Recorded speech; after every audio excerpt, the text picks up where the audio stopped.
I'm Vance Sebastian here with my co-host S.A. Baz Collins for today's Written on the Edge Spotlight. And we're going to be diving deeply into the FAO sphere, FAFOsphere, One FAFOsphere, of those spheres. It's got four letters FAFOsphere. and it starts with Wow. F, so we're all fucked. We are in a bigger way than we realize. Yeah, yeah. So, Baz, I'm going to ask why you threw this in my lap. I live in a fairly urban area of Wisconsin. You live in a very urban area in Wisconsin, but when I started seeing this crop up, and it started with Park Rose Permaculture, and her channel before she got politically active in this way was literally she is a permaculturist. She does growing things. She likes to show people how to grow their own food, sustainability, and all that kind of thing. So her whole background was in that, and she also had a background in working for agencies that assisted farmers. So she comes with a big background in agriculture and also in how government programs help farmers.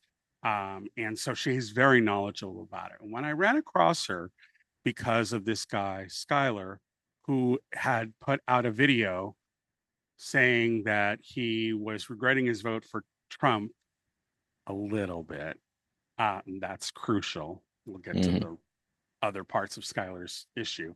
Um, she responded to it. And one of the things I loved in her response. I don't know if y'all are on farm talk like I am, but did y'all see the video of that young farmer, Skylar, who voted for Trump and now is in danger of losing his family farm because Trump is going to enact the policies that he promised to enact?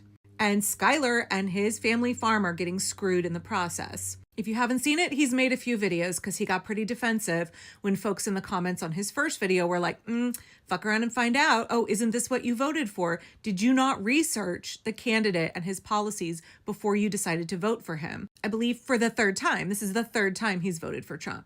Serve any help? I hope you lose your farm. How much you selling it for? All those comments, that's super helpful. You think that you're not helping and you think that it's funny, but you commenting boosts the post and I'm getting more views, therefore it is helping me. Is it saving your farm? It's kind of a double-edged sword there. You think you're getting your point across, in reality you're actually helping me. But Really? I wanted to start off by saying I did vote for Donald Trump. Three Just times. because I voted for Donald Trump doesn't mean I believe in everything that he stands for. And that everybody has to understand that. Just because you vote one way doesn't mean you agree with everything that that party stands for. Now, I'm a big proponent of supporting small family farms, supporting local sustainable agriculture. But son, I am struggling to have sympathy for you, a cishet white dude who owns a farm in Missouri, for voting for Donald Trump. You are the demographic that deserves to feel the pinch, deserves to feel the consequences of your actions. The folks who are going to suffer the most, as I have said, the folks who are at risk of losing their lives, their livelihoods, their homes, their well-being, their futures, those folks, by and large, are the folks who did not vote for this regime. But you did. You chose this. And son, I know in this defensive follow-up video, you're like, oh, joke's on you guys because I'm getting mad views on my original video. Cool. Is that somehow stopping the Trump administration from enacting Project 2025? Is that going to save your farm? Are you going to get water to your cattle now? Like, great for you if you're going to make a couple $100 off that video. It doesn't change the regime that you actively supported. That has come to power and is doing all of the things that they promised they would do. Now, you said in the comments of your video that you were too busy to really dig into all of Trump's plans. You didn't have the time to research.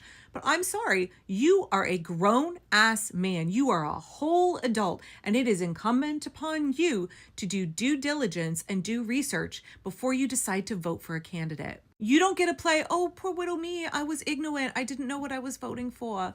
You don't get to play that game. You are a grown-up. You own a farm, and you couldn't bother to read the section on agriculture in Project 2025? I cover sustainable agriculture for my business, but I don't have a farm, and I had the time to read up on it. I made it a priority. It's wild to me that you as a farmer did not, and now you want to say, this isn't my fault, guys, I just didn't know. No, what you thought is the parts of Trump's platform of Project 2025 that you liked, like deporting brown people, like removing women's access to reproductive health care, like taking away free and reduced lunch for poor kids, restricting Medicaid, food stamps, WIC, which is weird because as a farmer, you should know how many of those programs are linked to agricultural subsidies. I mean, WIC is basically one of the biggest ag subsidies in the country. You honed in on all the things on Trump's platform that were going to get you what you wanted, but you didn't even bother. You were too busy to do the due diligence of reading through the parts of his policies. Project 2025 has been published on the internet for a long time now. You could have gone and said, as a small business owner, as a family farmer, my legacy, my business is super important to me and my family. I should probably read what's in this document about ag. I should maybe investigate before I decide to vote for this man for president. I should probably investigate if his policies might have a negative impact on my farm. But you didn't, and now you're crying on the internet about it. It's sad. It's devastating what is going to happen to family farmers. But it's real weird that y'all can't remember. Your memory is so short. Trump's first administration, farmers all over the country went out of business. Ask any soybean farmer from his first administration what that was like for them. Oh, wait, you can't, because a lot of those small farms are now out of business. There are a whole lot of small farmers crying on the internet. And actually, in his last campaign, there were farmers coming to him and being like, you're going to prioritize family farms, right? And of course, he lied and said yes. But if you look at his track record, who are the only entities that he has an interest in enriching and supporting and making more secure? Giant corporations. He wants to drive family farmers out of business so that you sell your land and your business to big ag. He only cares about big ag, not about you. I mean, he actually only cares about consolidating his power, and he will pander to your pet issues, whatever your conservative religious values are, whatever racism you have. He'll put all of that in there to get your loyalty, but you didn't bother to read the fine print, and it's not even fine print. This was all there out in the open for you to read before the election, but you chose not to. You chose not to, and that is on you, a grown-up. It's like who you vote for has consequences, not just for the immigrants in your community, but also for you and your business. And I would just really encourage you to do a little introspecting. First off, read up on what's going to happen for family farms all over the country, because it's not going to be good. Just like last time he was in office, it was not good. But this is a great time for you and other white dudes around the country to introspect and figure out why it is that you wanted to support Trump more than you wanted to protect your own business. Why is it that you were so easily convinced to vote for him against your own best interest? It's not a time to be defensive. It's a time to say, shit, I done fucked up. This is not good for me and my family. It's not going to be good for my community of farmers. It's not going to be good for the country. For folks who might think Skylar's case is unique, or Skylar, if you don't follow Will yet already, y'all should watch this. Last night, I watched video after video of farmers who might lose their farms because the government is reneging on contracts they wrote with these farmers. Hi guys, my name's Will, your favorite rural campaign and elections expert, and let's talk about it. Now the problem is President Trump's order to freeze most federal grants and loans has created a panic and uncertainty within the agricultural sector, which relies on billions of dollars in direct government assistance for loans, disaster relief, and conservation practices, many of which have been around since the days of FDR, and farmers have begun to rely on them. Now, if you've watched the news at all, you know that a federal judge blocked the order on Tuesday. The problem is, and what the media isn't telling you, is that farmers and ranchers over the last week to 10 days have begun to receive letters telling them that the government may not be able to live up to the promises they made in these signed contracts with farmers and ranchers to improve conservation and increase productivity on the farm. Sadly, I watched one cattle farmer video last night in the state of Missouri where he said that he's going to fall $80,000 short in funding because the government promised him that if he and his family invested in good conservation practices, they would support his efforts with grants and loans. He received a letter in the past 10 days telling him that they couldn't keep their promise even though they have a signed contract. And as a direct result, he's going to fall $80,000 short on his spring loan payment. And the only option he has right now is to sell his cattle. And he needs those cattle because those cattle are going to have calves, and he needs those calves to pay his fall payment. It's a no-win situation, and it's not his fault. If you want your finger on the pulse of rural farm news in America, you need to follow Will. I agree with everything he's saying, except I disagree. I disagree that it's not the fault of the farmers who voted for this. Y'all didn't want socialism. Guess what subsidies for farmers are? Y'all wanted to gut wasteful spending. Y'all didn't want environmental protections. Guess where that grant money comes from for improvements to your farm that help reduce erosion, reduce runoff, improve the environment? You just handed over the keys to the kingdom to Elon Musk to gut the shit out of all of that stuff. And as I said before, this is not a time to be defensive. This is a time to say, we need to save our farms. This is a time to say, we screwed up. We should not have voted for Trump. And we definitely did not vote for Elon Musk. So Skylar, I hope you will take the harsh criticism because people are rightly angry. Your vote contributed to the mess that we're all in now, including you and your farm. But it's not too late for you and any other Trumper farmers to realize that you voted for a man who does not have the best interest of working class Americans at heart. And Skylar, in your latest video, you said we all need to work together to fight corruption. I'm not sure what you meant by that, but I agree. It is time to realize that the working class needs to come together. That right now, an unelected billionaire is gutting the programs that you depend on, that millions and millions of working class folks need to operate their businesses. And he's doing it in order to give himself a giant tax break. So if you want to talk about cutting corruption, so it's not too late to stand up for our democracy, to realize what Elon Musk is doing is illegal, harming the country, harming every working class person, is in violation of the Constitution. So it doesn't matter if you voted for Trump. It's not too late for you to join the party and realize what Musk is doing is unconstitutional, illegal, and you have an obligation to speak up against it for the sake of your farm, for the sake of our democracy, for the sake of our nation. One of the things I love that she brought up in that response to his video was that he neglected to see how US aid and all these programs that he was voting against were things that his farm benefits from. So in addition to the fuck up that he did in voting for Trump, who campaigned on cutting shit, he was very clear about it. And even with Skylar's whole thing of, oh, I didn't read Project 2025. And besides, he said it wasn't his game plan. It's like, and then she comes back and says, you're a grown ass man running a family business. So to get back to your question, the reason why I thought it was pertinent to bring to your attention is because you're from the Midwest.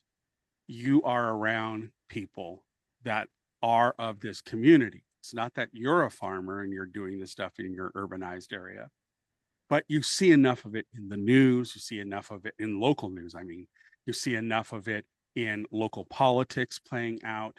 You see the absolute brainwashing that's going on in the rural areas where they don't realize to the fullest extent because I think, and correct me if I'm wrong, and this is why I want your Midwest point of view.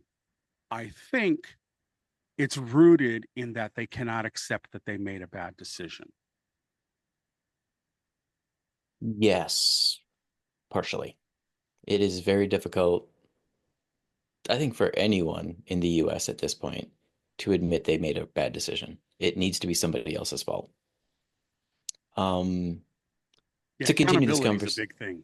It's a huge thing. So to continue this conversation, first I want to dive into something you touched on with her talk about the life cycle of USAID and why this is important to farmers.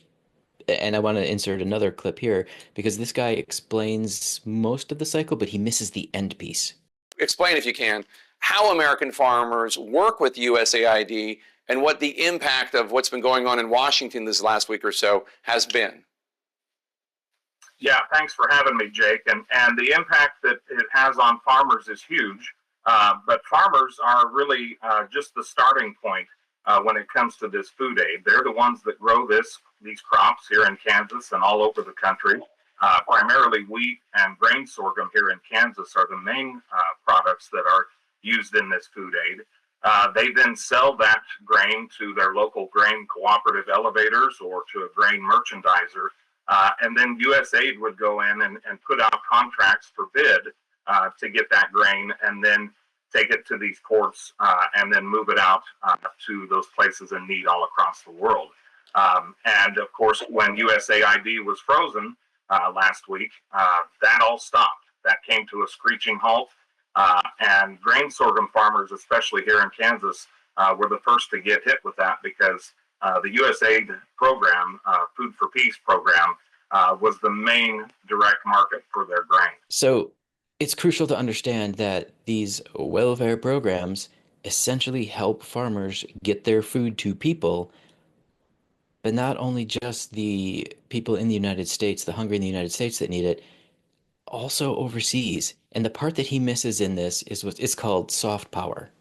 Internationally, soft power is when you win over the hearts and minds of an enemy nation, essentially. That So part. when we brought food and blankets to people in Afghanistan, the people in Afghanistan ate that food, they wore those blankets, and they saw the American flag, and their needs were taken care of. And that buys us cultural respect, cultural interest. I mean, it's called soft power for a reason. It's not hard power, it's not guns, it's not ammunition, it's not explosives. Instead, you're winning over the hearts and minds. And USAID was that. It was It our was our greatest outreach. ambassador. It was a huge, huge ambassadorial effort that just got slashed Illegally. Let's be illegally, clear. but I know. Um, but the local farmers were kept from that knowledge by right-wing media. Mhm. They didn't understand the life cycle of their farms and their food. They didn't understand that they were benefiting so heavily from that program Mhm. because if this were the 30s and their excess food was just sitting there, not sold, it would have gone to rot, it would have been thrown away, it would have been tossed over a cliff, as the guy in the video says. Um, but now their excess food is purchased by the government, well, was purchased by the government Yeah. for all of these other purposes to feed the hungry in the US, to feed the hungry overseas, to buy us economic power in the hearts and minds. It was such an important part of these farms' existence, and they voted against it. Yeah. They voted against it because during Ronald Reagan's era, Reagan took away the requirement that all news outlets tell both sides of the story. And once that happened, right-wing media got to just be right-wing media and to Yep. start to create this division of hatred for the other side. Others. It's a whole othering process. hmm And so for decades, and now we have two generations of farmers who grew up hearing Rush Limbaugh and nothing else. Mm-hmm. Yeah, Fox News and nothing. It goes on and on and on, but young farmers don't realize that they were specifically kept uneducated about the whole process so that the wealthy billionaires can now come in and make land grabs when their farms fail. Yep. Plot discovered, a little too late. Yep. I think the other part of it that Skylar misses and doesn't really understand, because the whole thing that prompted his video in the first place was that a Biden era act provided this money and this program that would assist and pay back farmers who invested in good technologies and good agricultural practices for their farm. And the government would say, hey, that's going to make you more productive for our society. We want to help you. So you go and do X, Y, Z, show us the receipt, show us the work, and we will reimburse you for this because we see the good for the general populace that benefits from your investment. So they signed contracts. Why would you vote for someone else on a different platform, regardless of whether you read Project 2025 or not? If I sign a contract with someone and that person is going to be up for an election and they can be voted out, motherfucker, I'm voting for that guy because I need him to be there so I can get paid out. It's just, it's ludicrous to me. It's like when you buy something and you have a warranty and then that company gets sold and sometimes things don't get honored from the original company that you actually contracted with when you purchased their product. So this is a common thing. We all know this is how the world works. And yet, because they could not see that Kamala was going to keep those things rolling and add to them, extending the child credit, extending, assisting first-time home buyers. She had all of these things laid out of how she was going to increase the investment. And that's what it was an investment in the population. Mm-hmm. And she was going to increase that stuff, but because she was a woman, because she was Black, they in the rural areas could not see choosing her. And their own bigotry made them stupid. And they refuse to admit that. Because one, they don't like the whole critical race theory kind of thing. And that's critical race in action. They kowtow to these, well, I've always done this. Well, motherfucker, the whole definition of you being batshit crazy is that you keep banging your head against the wall, hoping for a different response. That is the definition of crazy. Mm-hmm. So you know what? You all cray-cray, and you need to stop. This is bullshit. And one of the things I liked in what Reese Waters covered in it also was that he tied the line through the whole process. Now, let's also make this point, and I said this when we were talking about the Venezuelans and their TPS potentially being taken away. It's one thing to be told that Project 2025 is not what he was running on, but there is smoke. There's smoke about Project 2025 and what the ramifications could be for me. There's no smoke over here. They're not having to disavow Project 2025 over here. And still, you decided to go over there and just believe that it wasn't true. And that is besides what happened last time he was in office. I don't have TV out here. I don't have news channels. I don't watch the news because every time you turn on the news, this news channel's saying, oh, this news channel's lying about this. The other news channel says, oh, this news channel's lying about this. I don't have time to filter through the bullshit. But you do have time to filter. You do have time to filter because you did. You did. You decided to believe that's not what he was running on. Mm-hmm. You decided to disavow your general common sense and logic that would cause you to move a certain way for your own self-preservation based on what he was saying. So you did sort it out for yourself. Of how there is no accountability. I don't want to say that I revel in their finding out phase. I don't at all. Because it doesn't benefit them and it doesn't benefit us as a populace. Or, populace, A-C-E, not ist. I want to make sure I verify that. And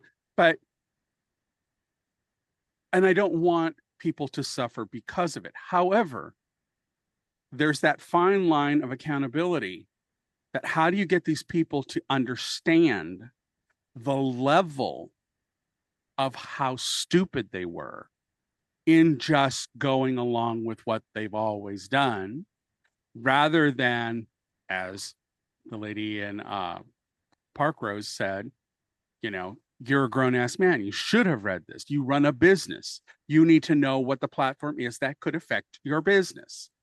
Just throw up your hands and say, oh, well, he said he wasn't going to do that, and blah, blah, blah, and I don't watch news, but okay, you're ill-informed, so maybe you deserve to lose your fucking farm.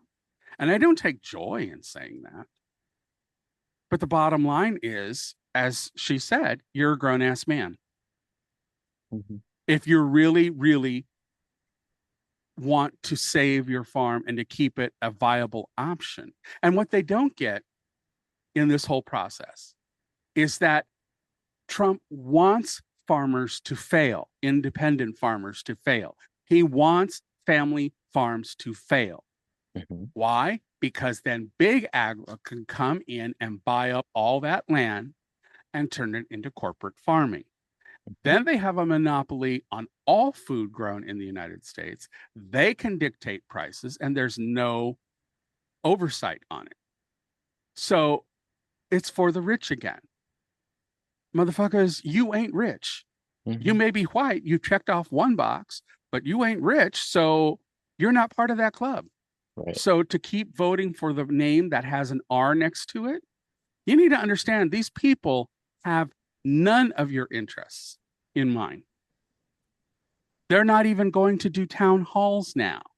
Right. I saw because there's so many paid. I want to know who the hell's paying all these fucking people. When they just say, "Oh, these are paid actors," I'm like, "Okay, where's the payroll sheet? Show me." No. It's just stupid. It's stupid, and it's just because they don't want accountability. Again, we're back to that point. They don't want to be held accountable for the decisions they're making that benefit themselves. Because let me tell you, they're getting their hands buttered. Trust me, their hands are well and truly greasy with butter that they are getting from Big Agra, from all these other lobbyists. There is money being exchanged here. And even if you have a D after your name, doesn't necessarily guarantee that you're actually fighting for the people. We have a number of Democratic leaders who are culpable in this bullshit. Go look online. There is a list, and I'll find it and I'll put the link here. There is a list that's posted of all of the Democrats who voted for Trump's cabinet picks, who voted for the act it was about the person who got killed, and there's like I forget the name of it. I'll put it up here somewhere. And I think one of the videos we're going to react to in a second, I think he talks about it. But it does list the Democrats who are playing ball with the Republicans and the fascist state. So we need to understand that just because they have a D after their name doesn't necessarily mean they're playing for us. So accountability needs to go across the board. And I go back to a statement I made in a previous video. We really need to look at what Estonia did after the fall of communism. When it crumbled, Estonia did something really, really intelligent. They literally knocked out all the old people who were running government under the communist regime. They completely wiped them out and installed younger people to do it a new way. And these younger people created a digital revolution in their country that is unbelievably smart, intelligent. It puts the power of your information in your hands. The system is set up to trigger if someone is trying to access your information, and you have to okay it before anything can happen. And it is all centrally located. Then they have the data replicated, and it is kept in a secure place in the country of Switzerland. So they are doing all of these protections of this data, and the way that they've approached the digital age was really remarkable. And I find it very interesting when you have a small country like Estonia, who had an oppressive regime for so long foisted upon them. When they finally gained their independence, they have really, really focused on how do we not let this happen again. And it seems to be, to me, that America has forgotten all of the lessons we learned from World War II. We've lost all plot on why our grandfathers and uncles and why they fought in World War II. Motherfuckers, we are aligned with Russia right now and China. We are the axis of evil. That's how bad it's got. And we all need to wake up, and we need to start, as it was said before, we need to get into good trouble. The resistance we need, and that's why we're doing this channel, is because we need to add our voices to the din and saying, this is not what America is. And I empathize with the farmers. There were 3 farmers I saw on CNN who got interviewed, and they said, if the election were held today, would you vote for him? No, I wouldn't. But When they focused in a little tighter and they said, well, would you have voted for Kamala? They couldn't bring themselves to do that. Right. So that's the thin line of accountability that I'm talking about. It's like, how do you get these people to understand, unless you put them through the pain, which hurts all of us? Mm-hmm. So when you see people saying, no, there's a big thing with Nebraska right now. Nebraska's going to be broke in 6 months because their entire economy is built on agriculture, and all of the undocumented workers that they employed knowingly, and now those people have moved on. They're no longer in that state. They're not there to pick the crops, to tend to all of the planting, they're not there. Mm-hmm. So these farmers, by and large, are going to lose their shit. The state's going to go broke. And who's going to have to bail them out? All the blue states. Again. So, this is getting to a real tipping point. Now, I want to put in Mike Figueredo from the Humanist Report.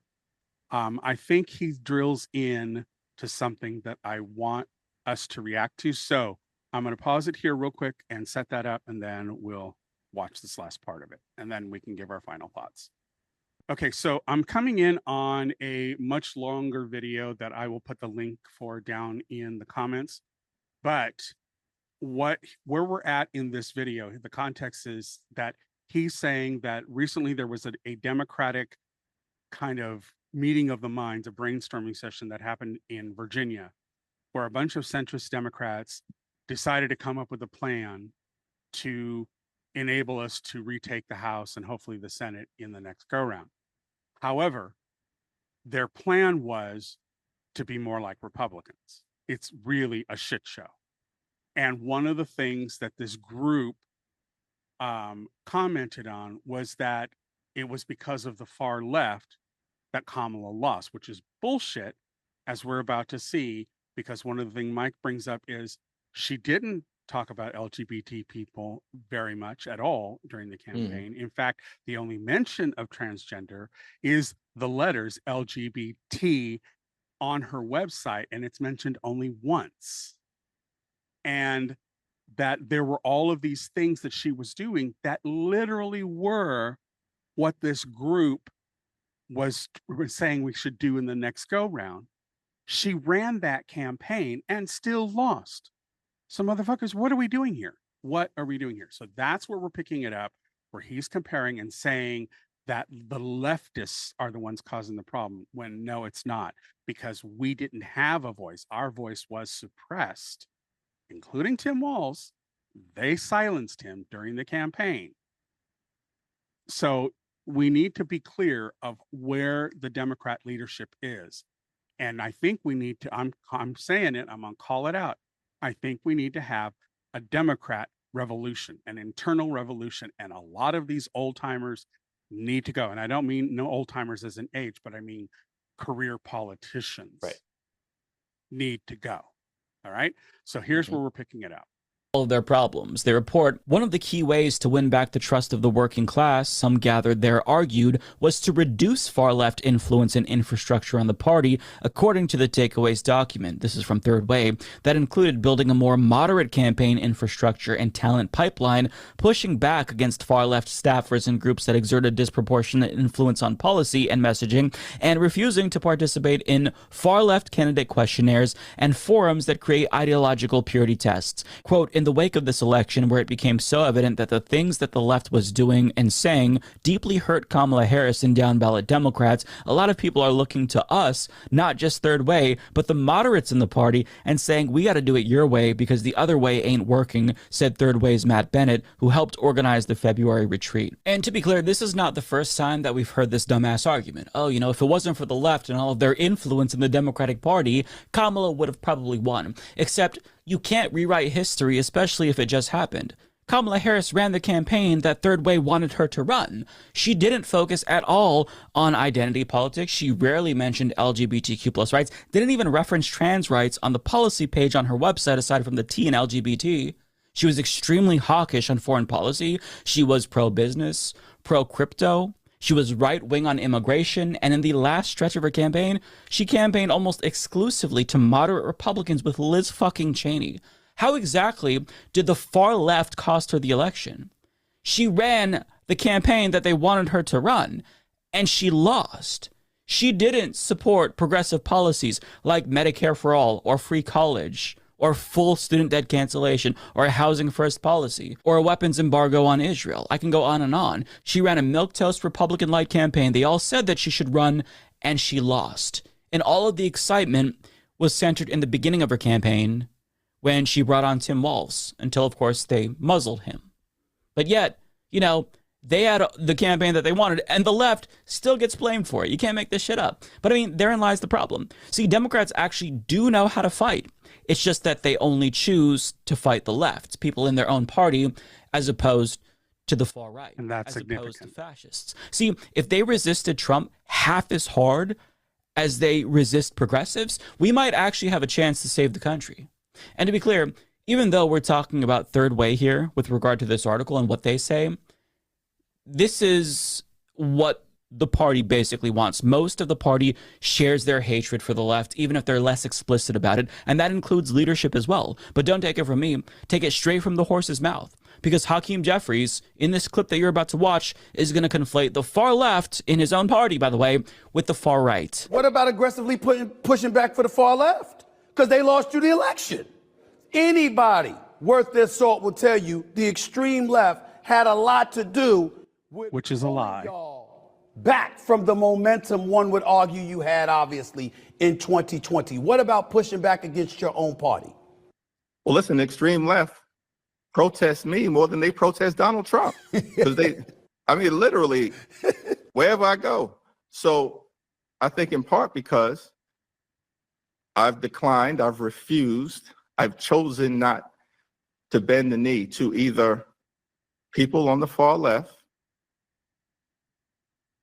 and certainly not to Donald Trump and the far right. We all have a responsibility to serve the people we were elected to represent and the country and the Constitution. And I certainly have not been bashful and will not be bashful in disagreeing with people who are trying to take this country in a direction that doesn't lift everybody up, whether that comes from the right or whether that comes from the far left. First of all, anyone who equates the far left with a modern-day neo-Nazi movement is not qualified to lead the Democratic Party. That part. If you genuinely cannot tell the difference between the far left, who wants healthcare for everyone, and the far right, who wants healthcare for no one, and a white Christian nationalist ethno-state, you are just a fucking idiot. But not only that, you're a fascist enabler. Second of all, Hakeem Jeffries hasn't bent the knee to the people on the far left because he's already bent the knee to his donors. One of the first groups that Hakeem Jeffries met with after the election to mend fences were Silicon Valley oligarchs who were pissed off that Democrats never gave them as much power as Republicans. That is who Hakeem Jeffries bent over for, bent the knee to. Rich people. That's who he tried to mend fences with, as opposed to the young people and people of color who the party lost in this last election. And that right there is why the Democratic Party doesn't have a vision. It is because they are controlled opposition for all intents and purposes, who are only allowed to do as much as their donors allow them to. And that's why they're not doing what's really needed to fight Donald Trump right now, to organize work stoppages, boycotts, strikes, God forbid a general strike, because their donors won't let them do these things. That's why they don't have a bold progressive vision for the future. They won't offer us Medicare for all because their health industry donors won't let them. It's why they refuse to stop sending weapons to a country doing a genocide. It's because of all of those donations from the defense industry and from AIPAC. The Democratic Party consists of a bunch of puppets bought and paid for by billionaires and large multinational corporations. And the reason why they scapegoat the far left for all of their problems is because we are the ones demanding that they embrace policies that their donors despise. That right there is why they hate us. But don't get it twisted. Democrats know how to fight. They've successfully fought the left for years and won every single time. They just made Jerry Connolly the ranking member of the House Oversight Committee over AOC. They rejected progressive DNC chair options back in 2017 and again in 2025. They trot out party elites like Hillary Clinton and Bill Clinton and James Carville to stop insurgent progressives from beating incumbent centrist Democrats. They let Republican donors flood Democratic Party primaries with millions and millions of dollars to oust the insurgent progressives that managed to beat the establishment. They sabotaged Bernie Sanders' 2016 campaign from within and united behind Joe Biden to stop him again in 2020, which I guess was preferable to their alternative plan to just straight up steal the nomination away from him at the convention if he only got a plurality of pledged delegates. Every time they've had the opportunity to embrace the wing of their party that actually wants to fight fascists, they've suffocated those movements in the crib. They've told progressives to fuck off every single time, so they know how to fight. It's just that they're very selective about who they choose to fight. The party apparatus and Democratic Party leaders have made it crystal clear that they want nothing to do with the far left and would rather chase after moderate Republican voters who aren't going to expect bold policies that piss off their donors. So make no mistake about it, they are complicit with the rise of fascism. They helped to enable it since they've made the choice to ignore the conditions that facilitated the rise of fascism in the first place. They have chosen to offer nothing more than incremental fixes to existential crises because they refuse to do anything that would alienate the people that matter the most to them, their rich donors. They chose them over us. Listen, the reason why Donald Trump won in the first place, as we all know, is because things are bad and Americans know things are bad and they're desperate for change. And that desperation and stupidity makes people susceptible to radicalization. The only way to defeat the far right is to embrace radicalism, albeit a different kind of radicalism. And I know that the Democratic Party wants nothing to do with us. They've made that abundantly clear. But I'm going to speak directly to liberals in the Democratic Party, the voters who also feel frustrated and hopeless in this moment. Listen, the Democratic Party may have rejected the far left, but that doesn't mean that you have to as well. And the next time that there is an opportunity, if we even get one, when you see young people and working class people coalesce around a particular movement, I beg of you, please don't listen to the politicians and the pundits who tell you to keep us out of power. Let us in. Let us in if you want to defeat fascism. And I'll be upfront with you. I'm not a capitalist.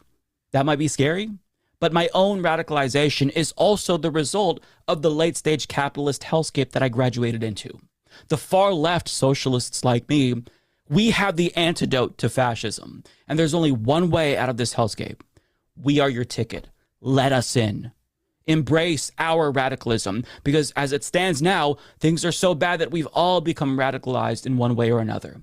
So the choice that we have before us is either right-wing radicalism or left-wing radicalism. Left-wing radicals want healthcare. We want to expand democracy to the workplace. We want housing and education and civil rights and civil liberties and jobs for everyone, whereas the right, those right-wing radicals, they want austerity. They want militarism. They want tax cuts for the rich. So it's either socialism for the rich or socialism for the rest of us. And if you genuinely want to defeat these fascists, you must embrace the far left, because we are the antithesis to fascism. This style of politics that we represent is exactly what's needed at this moment.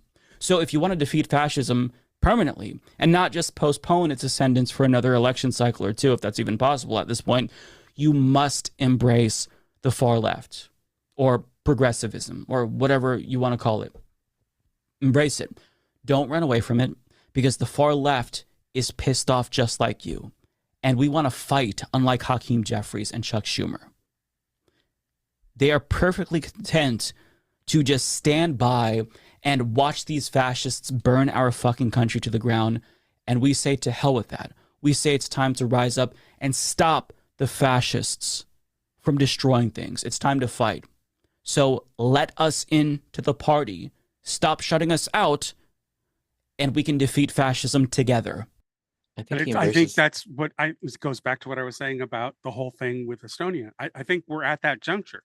We need to remove these people who are trying to play a game that no one else is playing. The Republicans certainly aren't playing this game, and they know that the Democrats are going to play it this way. Right.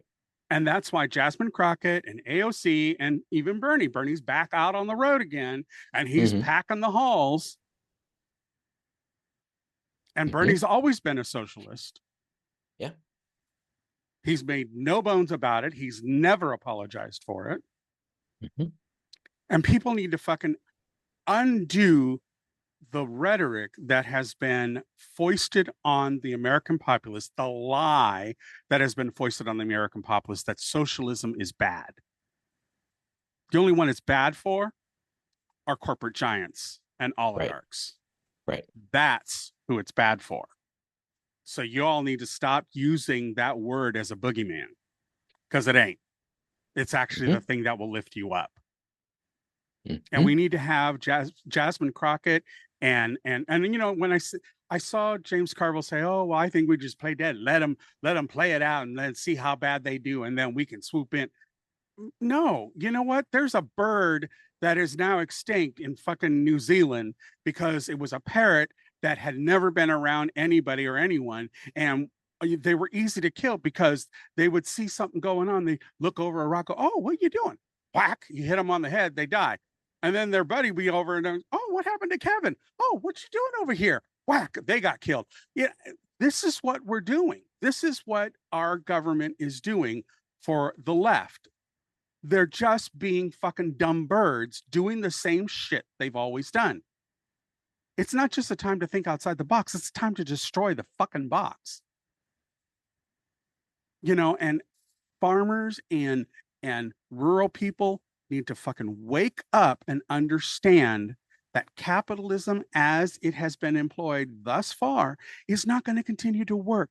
Why? Because our birth rates are not up. So the populace coming up are not going to be able to pay for those who are left.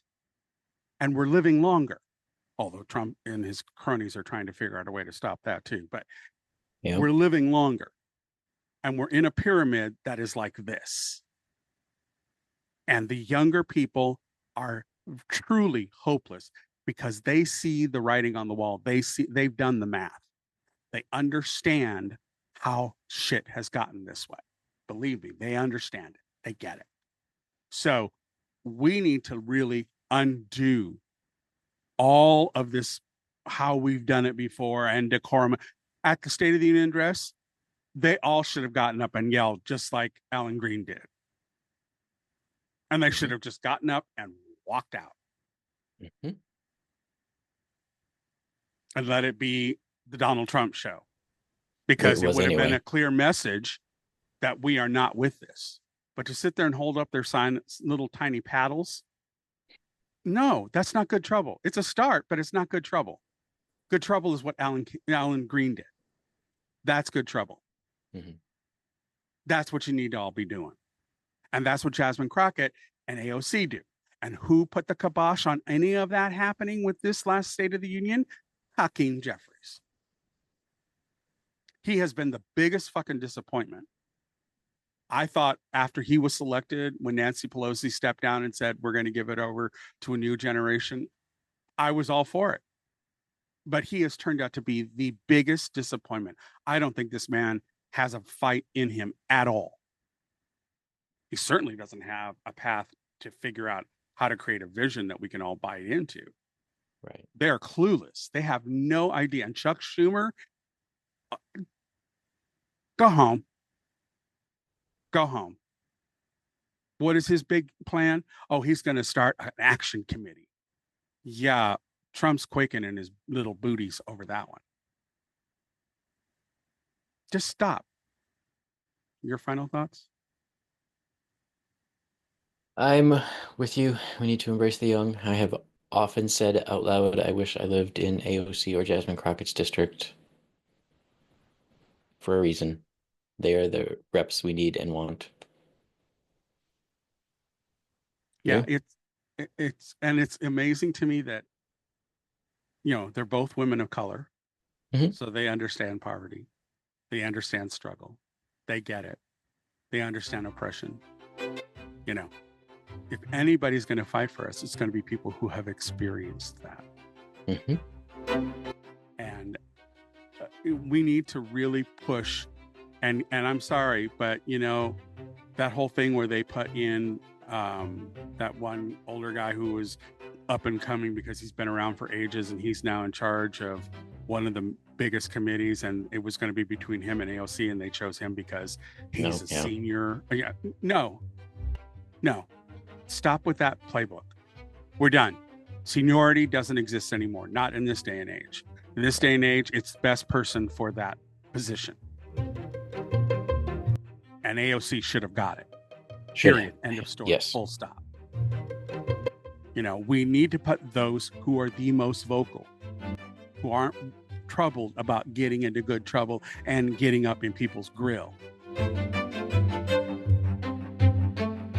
and call it out as we see it. And that's what we all need to be doing. Call it out as we see it. Yep.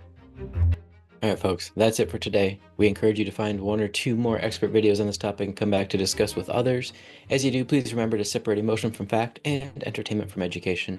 Smash that like symbol and whack the subscribe button so you get the alerts for new episodes. We'll see you next time on The Spotlight.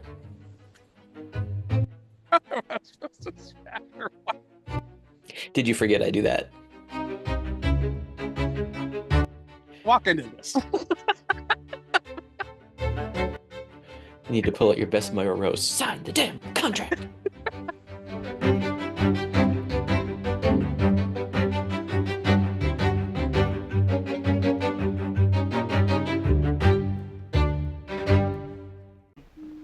Oh, what's that? Closing time. The bums rush in melody, dear.